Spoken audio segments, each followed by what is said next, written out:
작가의 오두막에 오신 것을 환영합니다.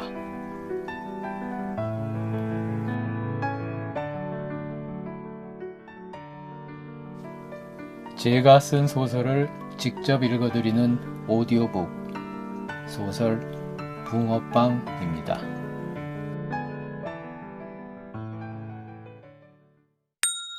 가부키 마침내 시인이 되다.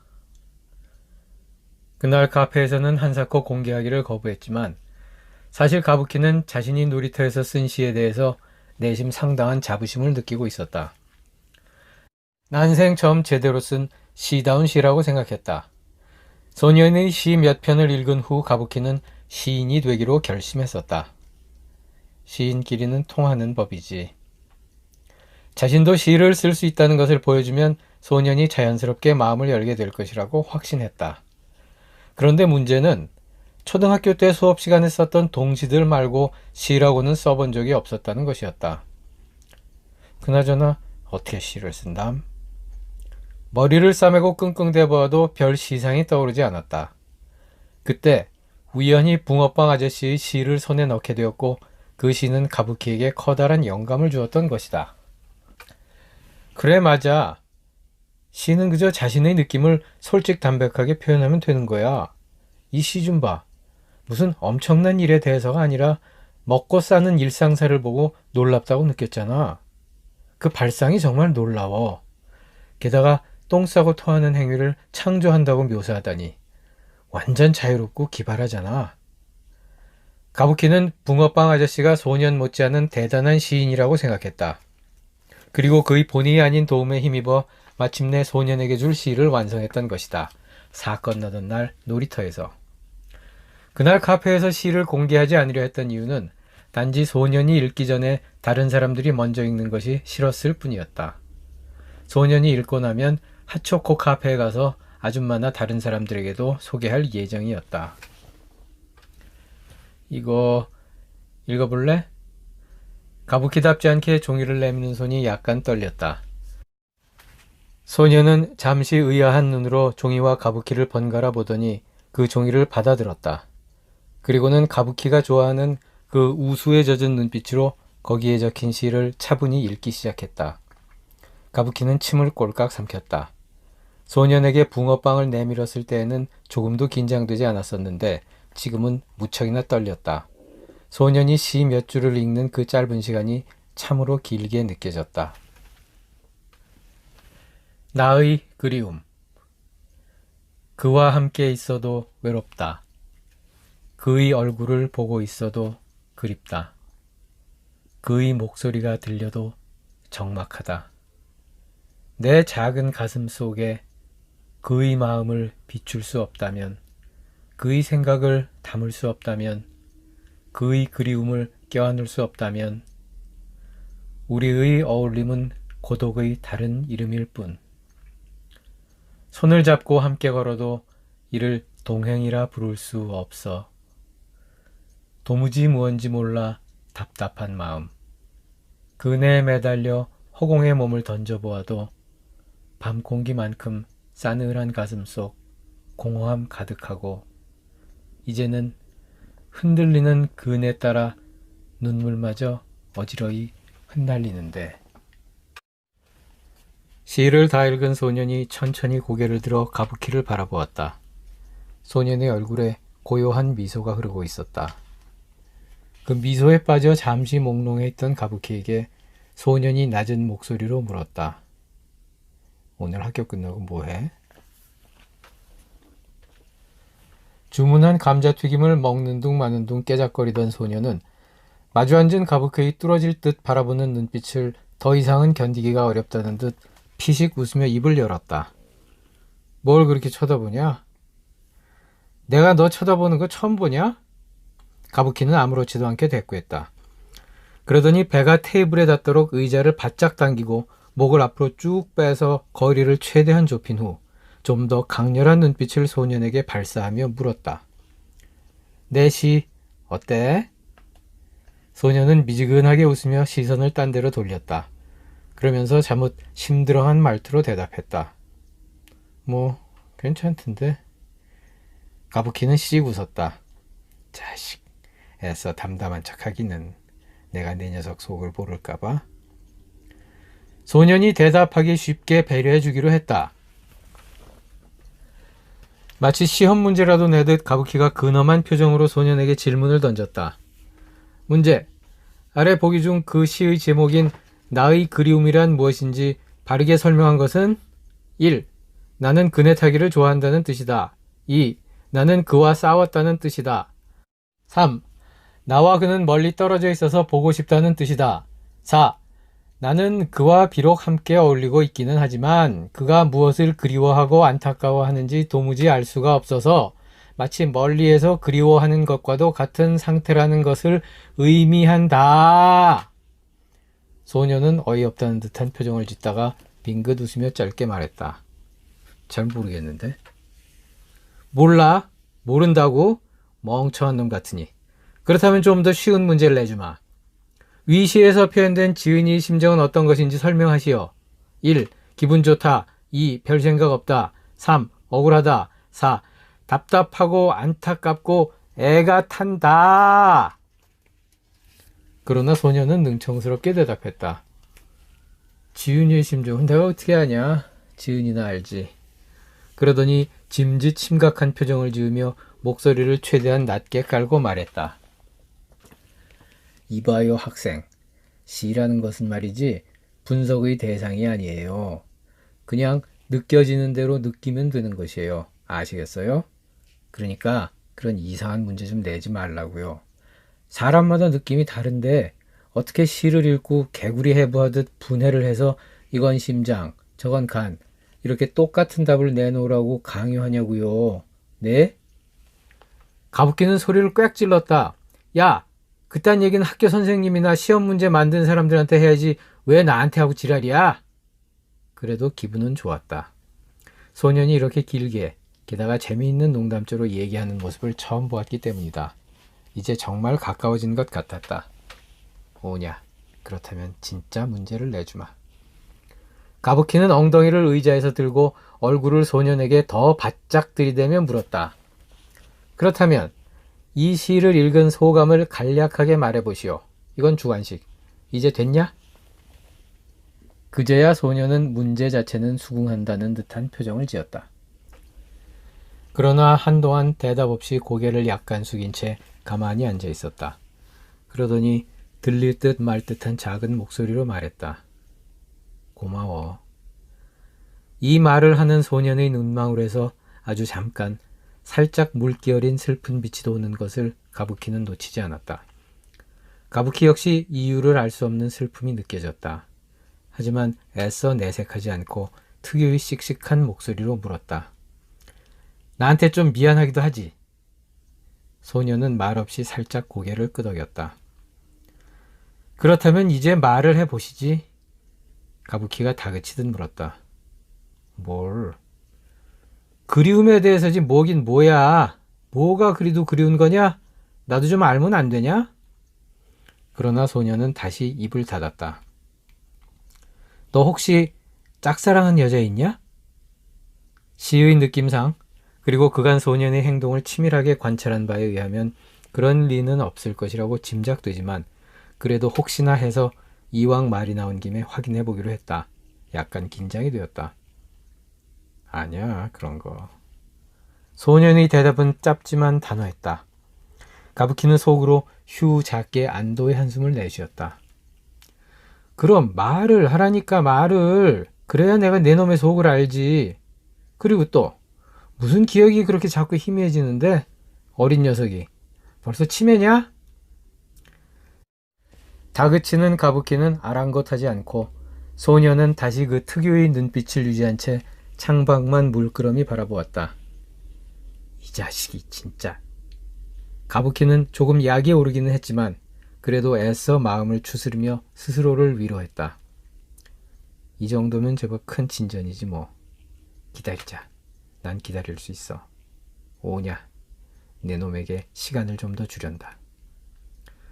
가부키는 다시 한번 자신의 시가 얼마나 큰 일을 이루어냈는지를 떠올리며 스스로 흡족해 했다.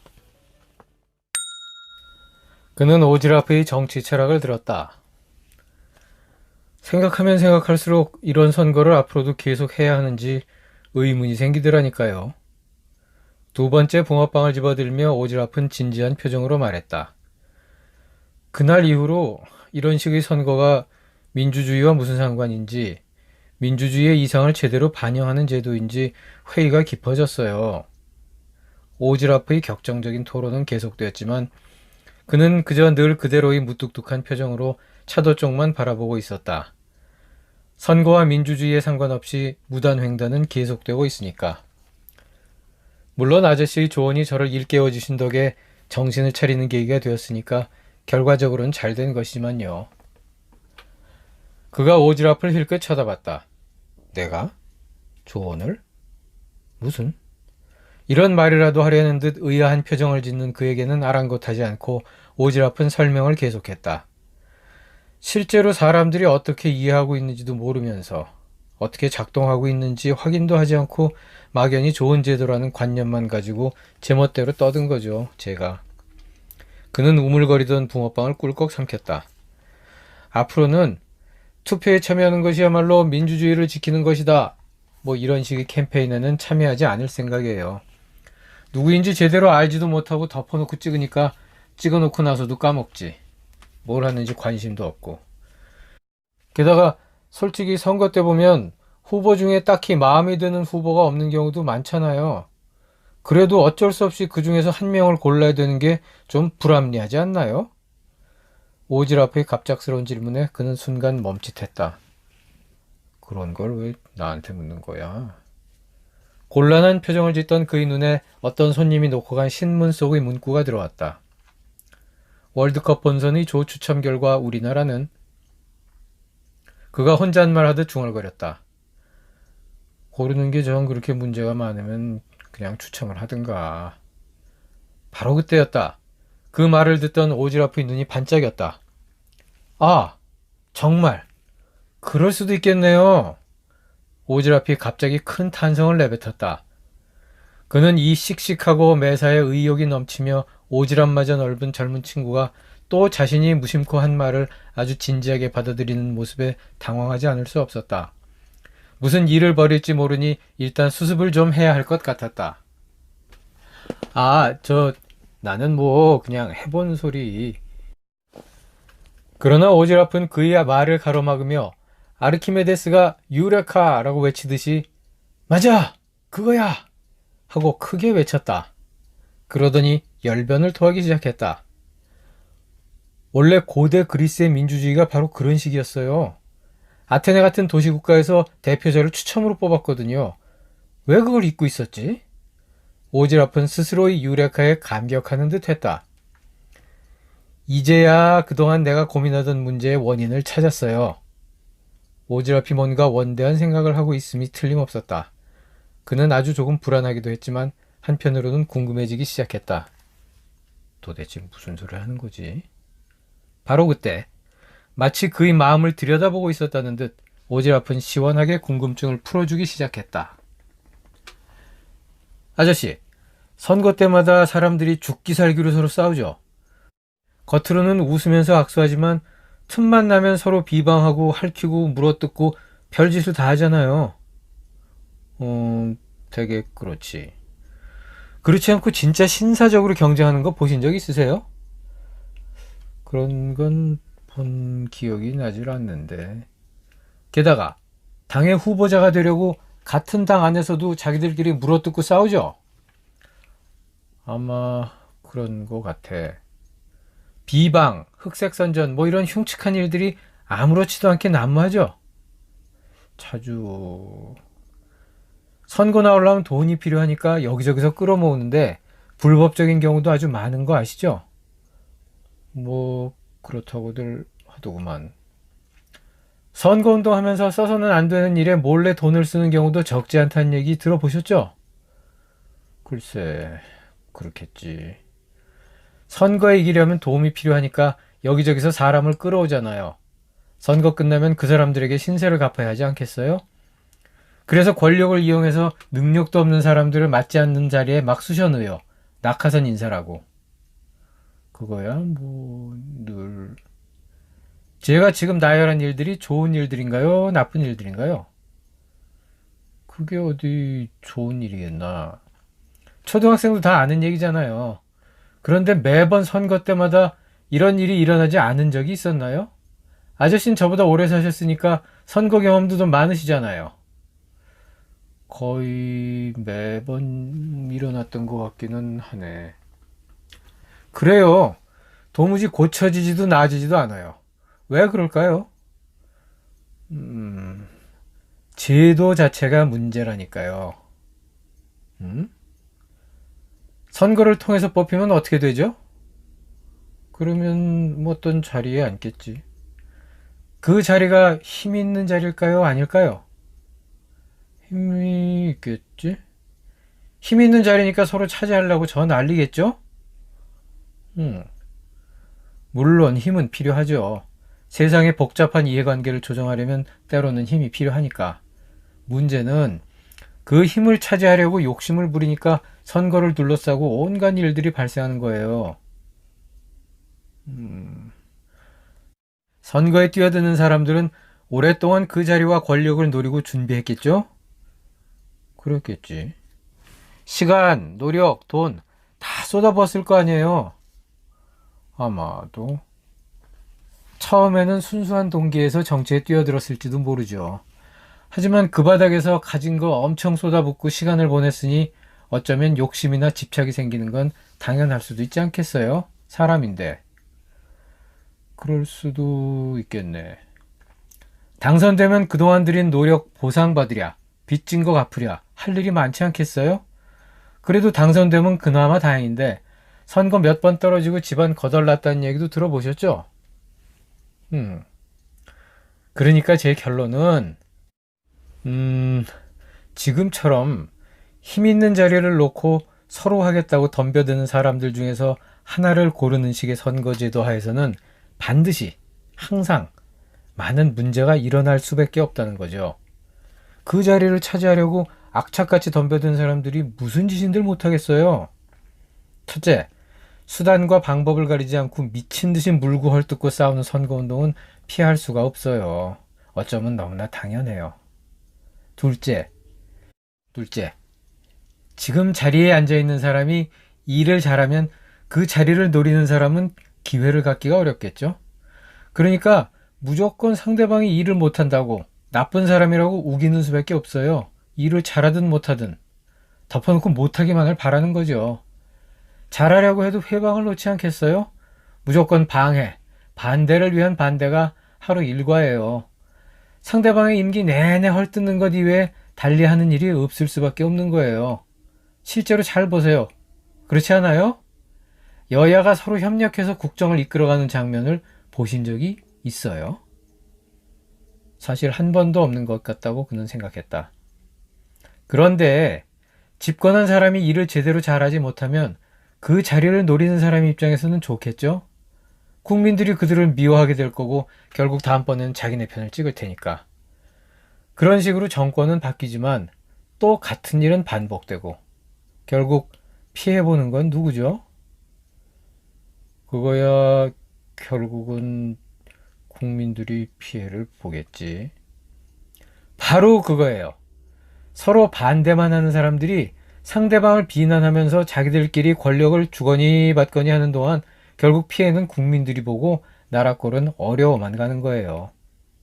후보자들이 늘 입에 달고 다니는 조국과 민족에 헌신하고 봉사하는 공복이 되겠습니다. 라는 구호는 현실적으로 지켜지기 아주 어렵다는 거예요. 물론 애초부터 빈말을 한 사람들도 있겠지만 오지랖이 논리는 그럴듯했고 설득력도 있는 것 같았다. 현실적인 예도 들었다. 게다가 우리 주변에도 큰 문제를 일으켜요. 아저씨, 선거 때마다 그런 일 벌어지는 거 아시죠? 서로 다른 의견 때문에 평소에 사이좋던 부모 자식 간에, 형제 간에, 친구나 동료 간에 싸움이 일어나는 거. 술자리에서 옆 사람하고 시비 붙는 건 다반사고. 이러니 지금과 같은 선거를 통해서 훌륭한 인물을 제대로 뽑는다? 그건 불가능한 일임에 틀림없어요. 사람들 사이를 갈라놓고 서로 싸우게 만들기만 할 뿐이죠. 그는 숨을 한 번 고르고는 웅변을 마무리했다. 이렇게 구조적으로 문제가 있는데도 선거 때마다 세금은 또 얼마나 쏟아붓게요. 그 돈을 고등학교에 쓰면 고등학교 등록금 없애버려도 될걸요? 아직 계산은 안 해봤는데 집에 가서 제대로 해봐야겠다. 그는 오지라프의 주장이 점점 그럴듯하게 들리기 시작했다. 이제 대안이 생겼어요. 2500년 전에도 하던 건데 지금이라고 못할 이유가 없죠. 더구나 지금은 인터넷 같은 기술도 발달해서 훨씬 쉬울걸요? 제대로 연구해봐야지. 오지라프의 눈이 활활 타오르고 있었다. 그는 이 원대한 포부로 가득 찬 젊은이의 눈빛을 보며 생각했다. 이 친구 오지랖 완전히 이상주의자네. 오지랖은 참담한 설문조사 결과를 접하고 축 늘어진 어깨로 쓸쓸히 돌아서던 그날과는 정반대의 모습으로 당당한 개선 장군처럼 떠나갔다. 그는 이 모습이 훨씬 낫다고 느끼며 붕어빵 한 개를 덤으로 주었다. 그는 억지로 가부키의 연애 상담을 해 주어야만 했다. 어서 드세요. 지금요. 재촉에 못 이긴 그는 깡통 뚜껑을 따서 한 모금 마신 후 내려놨다. 첫사랑 소년과의 연결고리인 붕어빵을 공급했고 악당들이 손에서 구해준 데 이어 마침내 소년과의 교감을 이끌어내는 데 중대한 가교 역할을 하고 있는 시를 쓸 수 있도록 영감까지 준 그는 이제 가부키에게 아주 중요한 존재가 되어 있었다.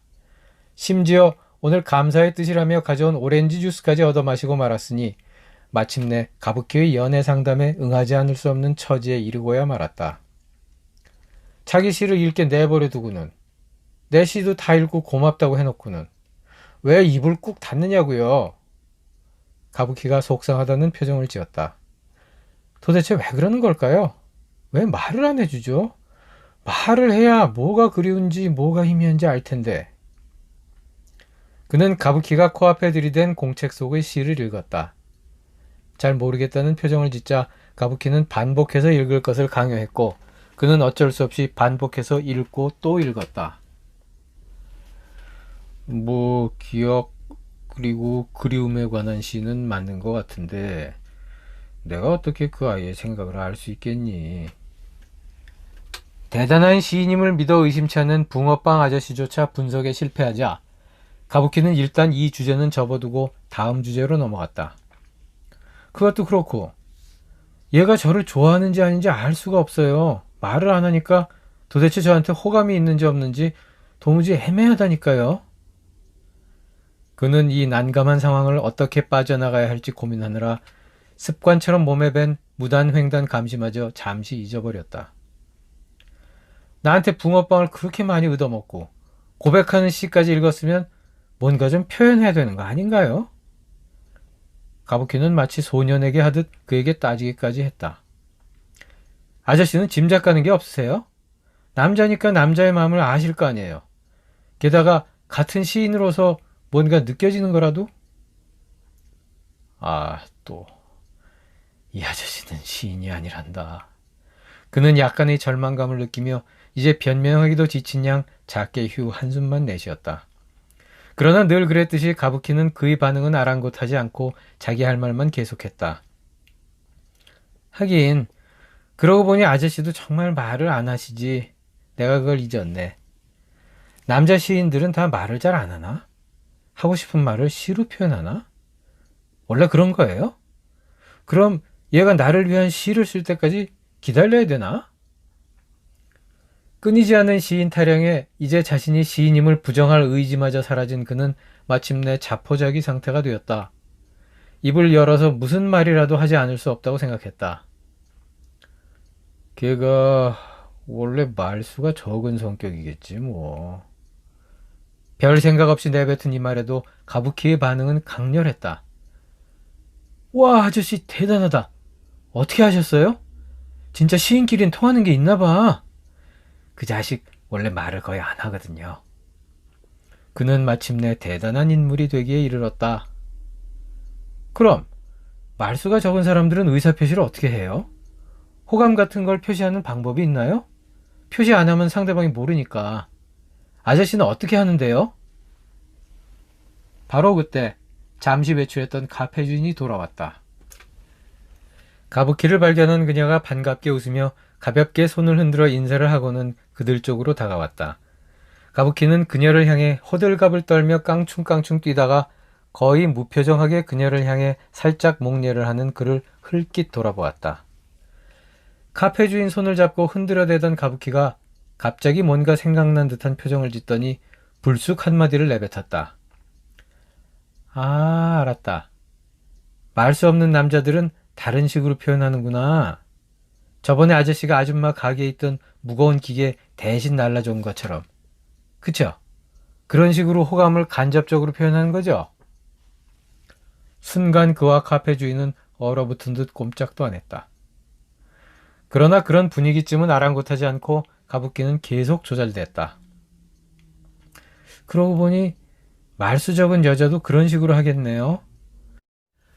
그냥 아무렇지도 않은 듯이 슬그머니 도와주기. 뭐 그런 거요. 아줌마가 아저씨가 자리 비울 때마다 붕어빵 대신 팔아주는 것처럼. 맞죠?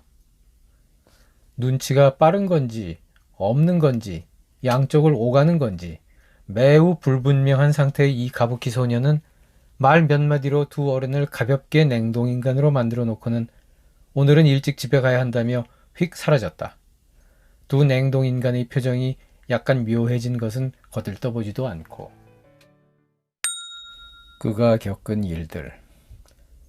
그는 평범한 집안에서 평범하게 성장했다. 그의 아버지는 용접공이었다.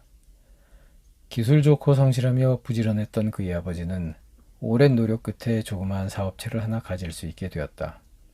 사업체라고 해봐야 직원 몇 명에 불과한 철공소 수준의 공장이었고 명색이 사장인 그의 아버지 역시 거래처에 가거나 외부 일을 하지 않는 시간에는 용접기를 잡고 직원들과 똑같이 일을 했다.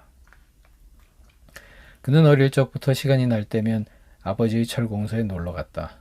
이쪽 구석에 쌓인 쇠조각 더미, 저쪽 편에 나란히 정돈되어 있는 완성된 철제 제품들, 여기저기에서 지지직 소리와 함께 번쩍이며 솟아오르는 용접기의 섬광, 가스열단기로 철판을 자를 때 불꽃놀이처럼 화려하게 퍼져나가는 불똥과 쇳가루들, 쉬지 않고 피어오르는 쇠 녹는 연기와 매캐한 내음, 이 모든 것이 그의 놀이터의 모습이었다. 그는 이 놀이터를 좋아했다. 아버지는 위험하니 들어오지 말라고 하기는 했지만 아주 완강하게 그를 공장 밖으로 몰아내지는 않았다. 아버지의 일터를 아들이 좋아하는 것이 기분 좋을 수도 있었을 것이다. 땀 흘려 정직하게 일하고 그 대가로 어린 아들을 먹이고 입힌다는 것은 가장의 의무를 넘어서 보람이자 기쁨이기도 했으니까. 그의 아버지는 자신의 일에 당당했다. 사실 그의 놀이터가 놀이터치고는 좀 위험한 곳이었다. 이 특별한 놀이터에서 그는 동네 놀이터에서는 좀처럼 당하기 어려운 종류의 부상을 당하기도 했다. 용접공들은 용접할 때 발생하는 강한 빛으로부터 눈과 피부를 보호하기 위해 섬광 차단 글라스가 부착된 마스크를 사용하는데 작업 중에 가끔 마스크를 쓰지 않고 용접을 하는 경우가 있다. 예를 들면 글라스의 색이 진해서 용접면이 잘 보이지 않기 때문에 때로 용접 지점의 상태를 자세히 보기 위해 혹은 세밀하게 한 점만 살짝 찍기 위해 마스크를 벗고 맨눈으로 가늠하다가 섬광이 발생하기 직전에 눈을 얼른 감는 방식을 쓰기도 하는 등의 경우이다. 그런데 원숭이도 나무에서 떨어지듯 숙달된 용접공도 이 타이밍을 잘 못 맞추는 경우가 덜어 있어서 맨눈에 섬광이 노출되기도 한다. 이렇게 되면 처음에는 그저 강한 햇빛을 잠시 똑바로 보는 것처럼 번쩍하고는 곧 눈앞이 캄캄해지는데 시간이 좀 지나면 마치 눈에 모래가 한 주먹 들어간 것처럼 심하게 불편하고 눈물도 난다. 어떤 사람은 눈 안에서 자갈이 굴러가는 것 같다고 표현하기도 한다. 차가운 수건으로 찜질을 하면 좀 낫지만 그래도 이 증세가 한동안 괴롭히는 것은 피할 수가 없다. 용접공들은 이런 상황을 아다리 됐다 라고 하는데 그도 이런 아다리를 경험했다. 물론 용접하다가 그렇게 된 것이 아니라 아버지와 직원 아저씨들이 거듭된 경고에도 불구하고 근처에서 얼쩡거리며 용접하는 장면을 보다가 그런 일을 당했던 것이다. 얻어든 용접 마스크를 썼다 벗었다 하면서 용접하는 광경을 구경하다 보면 그가 미처 마스크로 얼굴을 가리기도 전에 섬광이 번쩍이는 경우가 종종 있었고 그는 고스란히 그 빛에 노출되곤 했다. 밤늦게까지 눈물을 질질 흘리면서 끙끙대고 있는 그를 아버지는 껄껄 웃으며 무릎에 눕히고 차가운 물수건을 덮어주었다. 한 번만 더 용접 불꽃 쳐다보면 너 눈 먼다 며 아버지가 겁을 주지 않았어도 그는 2번 다시 섬광을 쳐다보지 않겠다고 다짐했다. 물론 그 후에도 한두 번 더 그는 아다리를 경험했고 다행히도 눈이 멀지는 않았다. 물론 고온의 섬광에 노출된 얼굴이 타서 버진 피어오른 것처럼 허옇게 일어나는 것은 어쩔 수 없었다. 아다리뿐 아니라 좀 더 위험한 부상을 당하기도 했다. 용접이 막 끝난 표면에 쇠가 녹았다가 식은 찌꺼기가 덮여 있는데 끝이 날카로운 망치같이 생긴 도구로 이것을 톡톡 쳐서 뜯어내고 철로 만들어진 솔로 표면을 깨끗이 닦아내는 것까지 마쳐야 용접 작업이 끝나는 것이다. 그 다음에 페인트를 칠해서 녹슨 것을 막는 공정이 이어진다. 이 작업을 할 때에는 반드시 보안경을 껴야 한다. 왜냐하면 망치로 쳐낸 쇠찌꺼기는 아주 날카롭고 게다가 아직 뜨거운 상태인데 깨지는 순간 사방으로 튀어날아가기 때문이다. 이 파편에 피부가 데이는 것은 용접공들에게는 일상사라서 별로 신경 쓸 거리도 못 되지만 정말 위험한 경우는 이 파편이 눈에 들어가 박히는 사고이다. 가만히 있어도 땀이 비오듯 흐르는 여름날에 소가죽으로 된 두꺼운 보호장구를 착용하고 고열의 섬광을 하루 종일 껴안고 있다 보면 용접공들의 얼굴은 땀으로 범벅이 되기 마련이다. 그러니 용접 마스크를 벗은 후 보안경을 끼는 일이 귀찮게 느껴지기도 해서 간혹 맨눈으로 작업을 하기도 하는데 그때 이런 사고가 나는 것이다. 어디서 갑자기 악 소리가 나면 10중 8구 쇠찌꺼기 파편이 눈에 들어간 경우이다. 이럴 때는 오랜 경험이 있는 용접공이 부상자의 눈꺼풀을 열어서 파편의 위치와 박힌 정도를 살펴본다. 만일 크지 않은 파편이 흰자 위에 살짝 얹혀 있는 정도면 병원에 가지 않고 자체적으로 해결한다. 성냥을 하나 꺼내서 황이 없는 쪽을 입에 물어 침을 약간 묻힌 후 파편을 슬쩍 찍어내면 대개는 해결되기 때문이다. 물론 한동안 차가운 물수건 찜질을 해주어야 하고 며칠 동안은 불편함과 고통을 피할 수 없다. 그가 용접장 근처를 얼쩡대며 놀다가 운 나쁘게도 파편의 공격을 받았을 때 아버지가 침착하게 이런 방법으로 응급조치를 해주었다. 응급조치를 끝낸 아버지는 그의 엉덩이를 가볍게 툭툭 때리고 일주일간의 작업장 출입 금지 명령을 내린 후 어머니를 불러 그를 집으로 보내고는 성큼성큼 걸어서 다시 작업장으로 돌아갔다. 그 조치는 약 사나흘쯤 지나서 상처 부위가 조금 괜찮아지자 다시 슬슬 눈치를 보며 작업장에 얼쩡거리기 시작한 그에 의해 사실상 무력화되었다.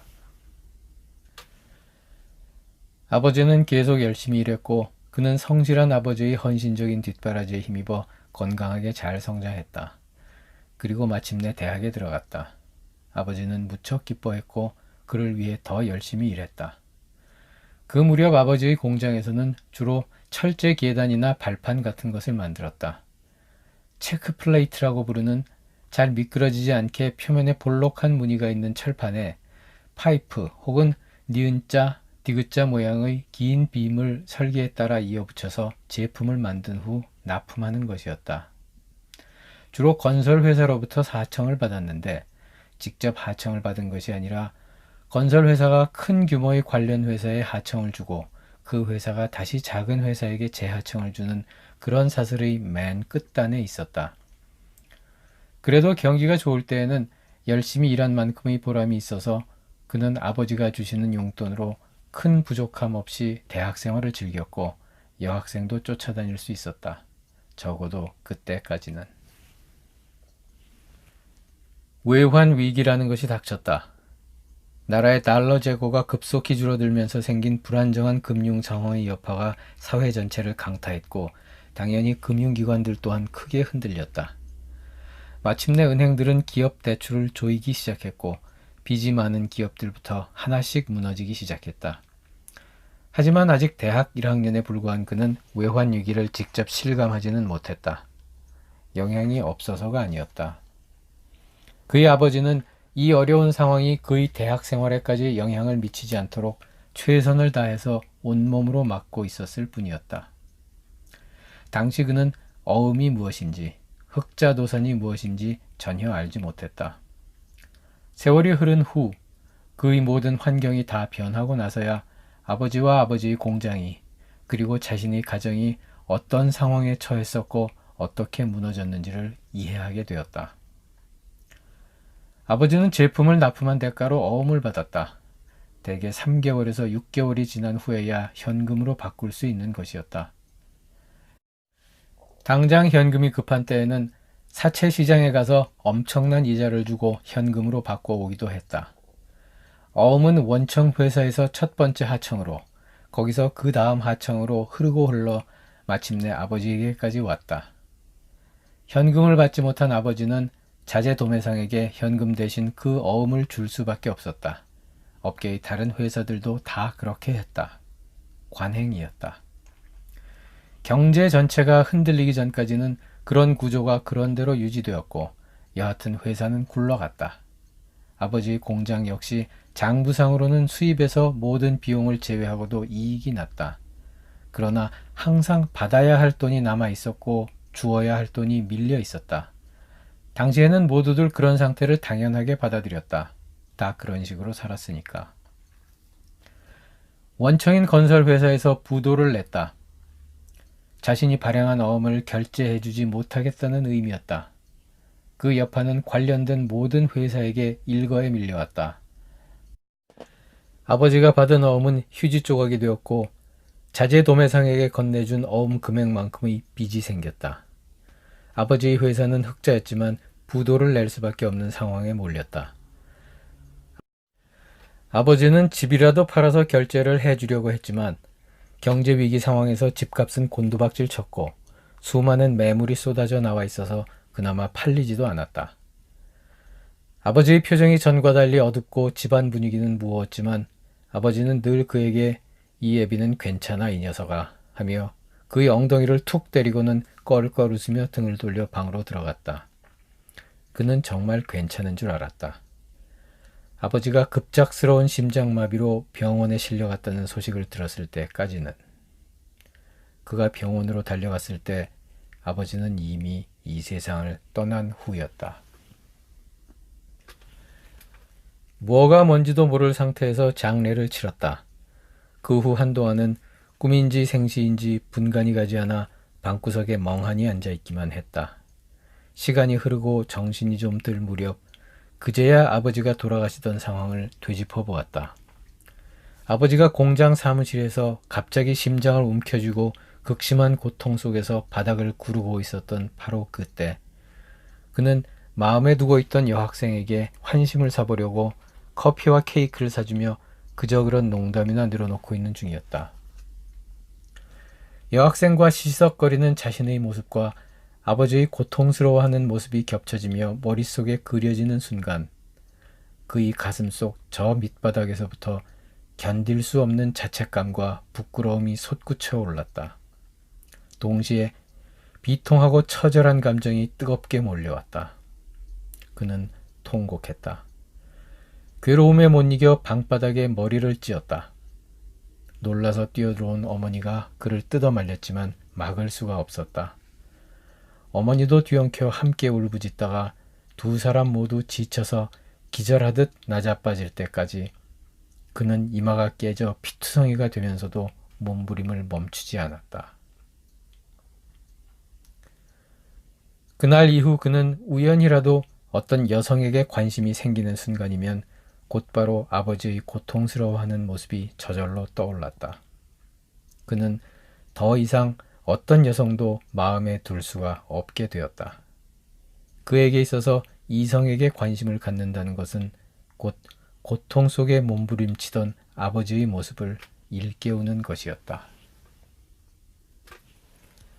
아버지는 세상을 떠났고 가족의 생계를 유지해 주었으며 그의 어릴 적 놀이터이기도 했던 회사는 사라졌다. 집도 남의 것이 될 처지가 되었다. 그 상황에서 대학생인 그가 할 수 있는 일은 아무것도 없었다. 그는 학교를 휴학하고 가장 고생스럽다고 알려진 부대에 자원 입대했다. 그는 군대가 자신을 가능한 한 심하고 거칠게 다루어 주기를 바랐다. 아니, 모진 훈련을 죽도록 시켜서 실제로 죽기를 바랐는지도 모른다. 부대로 향하는 차 안에서 그는 아버지와의 기억을 떠올렸다. 그가 대학에 입학하던 날, 저녁 식사 자리에서 아버지는 기분 좋은 웃음이 가시지 않는 표정으로 그에게 말했다. 네가 2살 때쯤인가? 여하튼 그만할 때였다.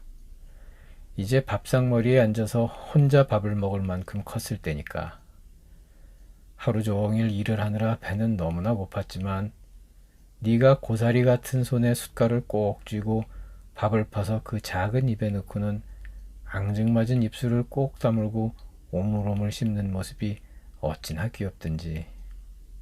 애비는 손에 숟갈을 든 채 밥 먹는 것도 있고 한동안 너만 바라보고 있었다. 그런 네 모습을 보고 있느라면 이상하게 안 먹어도 배가 부르더라. 그 조그맣던 네가 어느새 이렇게 커서 대학에 들어가다니 대견하구나. 이렇게 잘 자라줘서 정말 고맙다. 그는 울음을 참으려고 피가 나도록 입술을 깨물었다. 군복무를 마치고 돌아온 후 그제야 어머니는 그에게 당시 아버지의 상황을 말해주었다. 회사가 도산할 무렵 아버지는 자신이 받을 돈을 받지 못한 것보다 자신의 어음을 받은 사람들이 고통을 겪는 것에 대해 더 가슴 아파했다는 것이다. 자신은 아직 그리 늙지 않았고 기술이 있으니까 어떻게든 살아나갈 수 있다고 말씀하셨지만 거래처에 본의 아니게 피해를 입히게 된 일에 대해서 너무나 괴로워하셨다고 했다. 아버지는 정직한 분이었다. 원래 심장에도 아무런 문제가 없었다. 남들에게 심한 폐해를 끼친 것에 대한 죄의식 때문에 극심한 스트레스를 받았을 것이다. 그는 복학하지 않았다. 혼자서 고생하는 어머니에게 학비 부담까지 지울 수는 없었다. 서적 도매상에 일자리를 구했다. 엄청난 양의 책을 나르고 또 나르는 고된 일이었다. 과묵하고 성실하게 일하는 그를 지켜보던 사장은 더 높은 보수와 함께 사무실에서 관리하는 일을 제안했고 그는 수락했다. 그러나 그는 그 일을 오래 하지 못했다. 도매상은 출판사에게 어음으로 결제했다. 출판사는 인쇄소에 그 어음을 주었다. 그게 관행이라고 했다. 그는 그 구조 속에서 일하는 것이 너무나 힘들게 느껴졌다. 그만둘 수밖에 없었다. 막노동을 포함한 여러 직업을 전전하면서 학업을 계속했고 휴학과 복학을 반복한 끝에 겨우 대학 졸업장을 받을 수 있었다. 그 다음 어머니의 소망대로 번듯한 직장에 들어갔다. 거기에서 그에게 맡겨진 업무는 구매였다. 회사에 필요한 원자재, 부품 등 각종 물품을 다양한 매입처에서 사들이는 것이었다. 하지만 여기에서도 그는 다시 한번 벽에 부딪혔다. 그의 가정을 송두리째 뒤흔들어 놓았던 외환 위기가 벌써 여러 해 전이었고 언론에서는 그 이후 산업 전반에 걸친 구조조정이 이루어졌다고 떠들어댔지만 적어도 어음 지급 관행에 관한 한 어떤 구조조정의 흔적도 보이지 않았다. 번듯한 회사는 별로 번듯하지 않은 납품업체들에게 몇 달 후에나 현금화할 수 있는 어음을 아무렇지도 않게 발행했고 그는 그 어음을 지급하는 업무도 맡았다.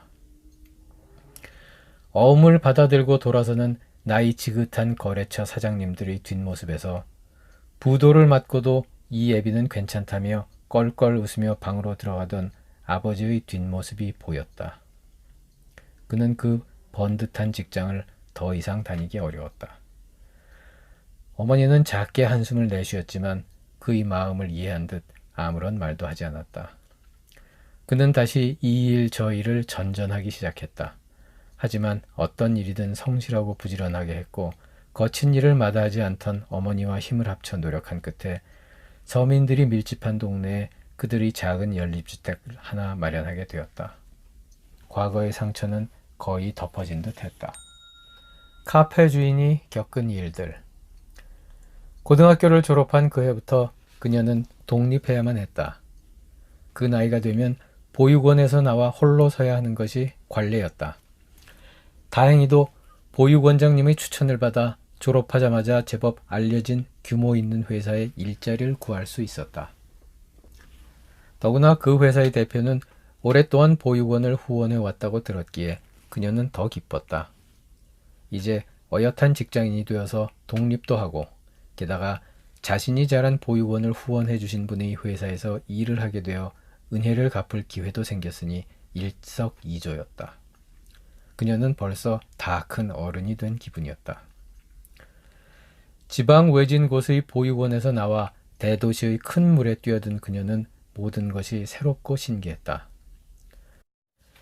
직장 생활과 자취라는 처음 경험해보는 환경이 때로 힘들기도 했지만 펼쳐질 앞날에 대한 기대감과 매일 겪는 새로운 일들에 대한 호기심 때문에 하루하루 흥미롭기만 했다.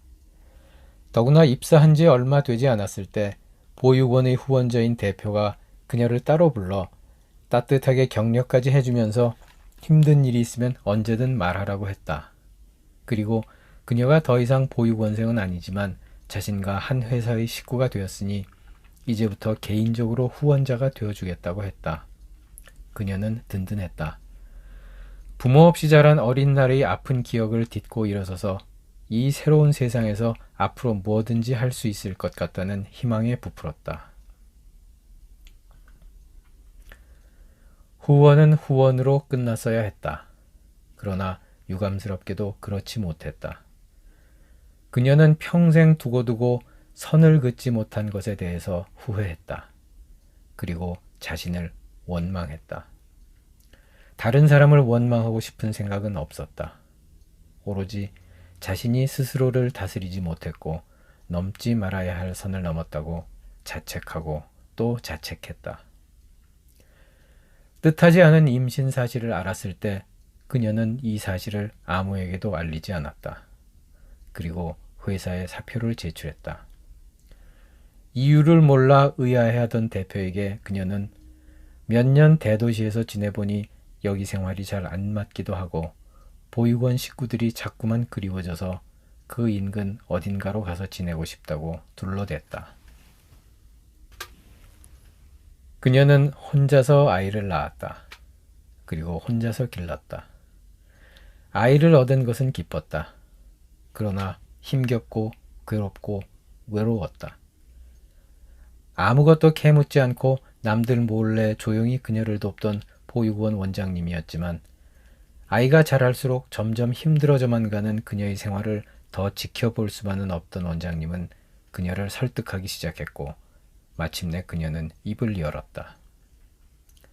그로부터 며칠 지난 어느 날 그녀의 작은 단칸방에 대표가 나타났다. 대표는 지금부터 자신이 돌봐줄 테니 염려하지 말라고 했다. 그리고 조금만 기다리면 필요한 모든 조치를 하겠다고 그녀를 안심시켰다. 그녀는 주저했지만 당장 생활고가 해결되어 아이를 제대로 먹이고 입힐 수 있다는 사실만으로 아이가 아빠를 볼 수 있어 다행이라는 생각만으로 이 상황을 받아들였다. 보육원장님 말로는 대표가 그 사이에 정치에 입문해서 국회의원이 되었다고 했다.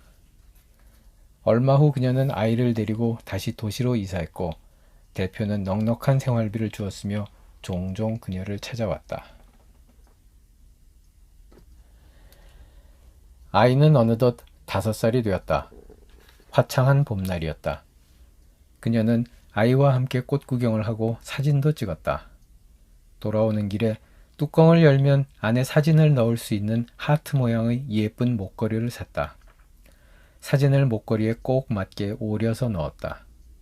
목걸이 안에서 그녀와 아이가 환하게 웃고 있었다. 이거 예쁘지? 이제부터 네 거야. 아이는 한바구음을 지었다. 대신에 엄마랑 한 가지 약속. 약속? 이 사진은 엄마랑 둘이 있을 때 아니면 너 혼자 있을 때만 보는 거야. 알았지? 왜? 왜냐하면 이건 우리 둘만의 비밀 사진이니까. 그러니까 아무한테도 보여주면 안 돼. 약속 지킬 수 있지? 아이는 새끼손가락을 걸고 엄지도장도 찍으며 초롱초롱한 눈으로 엄마를 올려봤다. 그러면서 그 조그만 소나귀의 목걸이를 꼭 움켜쥐었다. 엄마와의 약속을 지키겠다는 듯이. 가게에서 나오는 문 바로 앞에 붕어빵 수레가 있었다. 우리 붕어빵 먹을까? 그녀는 다정하게 아이를 쳐다봤다. 그녀만큼이나 하얀 얼굴을 가진 귀여운 아이는 방긋 웃으며 조르듯 대답했다. 붕어빵, 붕어빵. 그들은 붕어빵의 따끈하고 달콤한 맛을 느끼며 나란히 걸었다. 갑자기 그녀가 뭔가 생각난 듯 아이에게 말했다. 아, 그렇지. 뭐 줄 거 생각났다. 빨리 집에 가자. 그녀는 아이의 손을 잡고는 빨랑빨랑 하면서 걷는 속도를 높였고 아이는 영문도 모르는 채 깔깔거리며 종종 걸음으로 엄마와 보조를 맞췄다. 집에 도착한 그녀는 물을 끓였다. 그리고 핫초코를 탔다. 붕어빵은 핫초코랑 같이 먹어야 더 맛있어.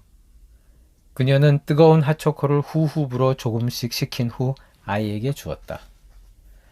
핫초코? 핫초코. 핫초코. 핫초코.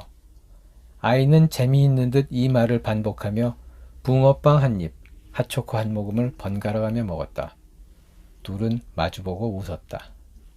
웃으면서 붕어빵 한 봉지와 핫초코 각각 한 잔씩을 깨끗이 먹어치웠다. 하루 종일 놀러 다닌 탓에 무척이나 피로했을 것이고 이제 포만감까지 몰려와 완전히 녹아내진 아이는 아랫목에 눕자마자 바로 잠이 들었다. 작은 소나귀에 목걸이를 움켜쥔 채. 그녀는 쌕쌕 소리를 내며 예쁘게 골아떨어진 아이를 행복감 가득한 눈길로 마냥 바라보았다. 붕어빵만큼이나 핫초코만큼이나 따뜻하고 달콤한 시간이었다. 그들이 마지막으로 함께 보낸 따뜻하고 달콤한 시간. 쾅 하는 소리와 함께 어떤 잘 차려입은 귀부인이 문을 박차고 집 안으로 쳐들어왔다. 그 소리에 놀라서 방에서 달려나온 그녀의 눈에 귀부인과 뒤따라온 다른 한두 명의 성난 얼굴들이 보였다. 그들은 신발도 벗지 않았다. 쿵쾅대는 발걸음 소리를 내며 그녀 앞에 한달음으로 다가선 귀부인은 다짜고짜 그녀의 머리채를 움켜잡았다. 그 순간 그녀는 아이가 깊이 잠들어 있는 것이 다행이라고 생각했다. 짧지 않은 시간 동안 거친 욕설과 구타로 그녀를 무참히 짓이겨 놓은 귀부인은 아직 화가 덜 풀렸다는 듯 한동안 씩씩거리며 그녀를 노려보다가 함께 온 일행에게 차에 있을 테니 마무리하고 오라는 지시를 내리고는 문이 부서져라 세게 닫고 나가버렸다. 비서라는 사람이 그녀에게 말했다. 그녀는 아이를 기를 능력도 돌볼 자격도 없으니 자기네가 데려가겠다고. 귀부인의 구타에도 아무 저항 없이 맞기만 하던 그녀였지만 그 말에는 필사적으로 맞섰다. 절대로 그렇게 할 수 없다고 완강하게 저항했다. 하지만 비서의 다음 말에 그녀는 말문이 막혔다. 조금 있으면 아이가 학교에 가야 하는데 아이가 애비 없는 자식으로 학교에 다니면 좋겠어요? 부모 없는 아이로 학교에 다녀보니 좋던가요? 본인 욕심만 채우려고 하지 말고 아이의 앞날을 걱정하라고 오히려 꾸짖었다. 심지어 그 정도 배려도 없이 어떻게 아이를 키운다는 것이냐며 몰아세우기까지 했다. 그들은 내일 다시 올 테니 잘 생각하라는 말을 남기고 가버렸다. 그녀는 절망감에 빠져들었다. 그 정치인의 아내는 남편 이상으로 야심이 컸다. 유능한 기업가에서 이제 전도 유망한 정치인으로 변신한 남편의 출세는 곧 자신의 출세였다. 남편의 외도 사실을 알았을 때 그녀는 미친 듯 길길이 날뛰었지만 잠깐 동안의 풍파를 일으킨 후 곧 냉정을 되찾고 계산기를 두드리기 시작했다. 숨겨놓은 혼외자가 있다는 사실은 정치인에게는 사형 선고나 다름없었다. 어떻게든 수습을 해야만 했다. 답은 바로 나왔다. 마침 딸만 하나 있는 자신들이 아들을 입양하는 것은 극히 자연스러운 일이었다. 더구나 우리나라는 외국으로 입양 보내는 아이들이 너무 많아 늘 문제가 되고 있는 마당에 국내 입양을, 그것도 조금 자란 아이의 입양을 솔선수범하는 정치인이라면 여론의 호의적인 반응을 얻을 것이 불보듯 뻔했다. 그렇다면 다음번 선거 역시 문제 없을 것이라는 데에까지 생각이 미치자 부글부글 끓어오르던 속이 약간 가라앉았다.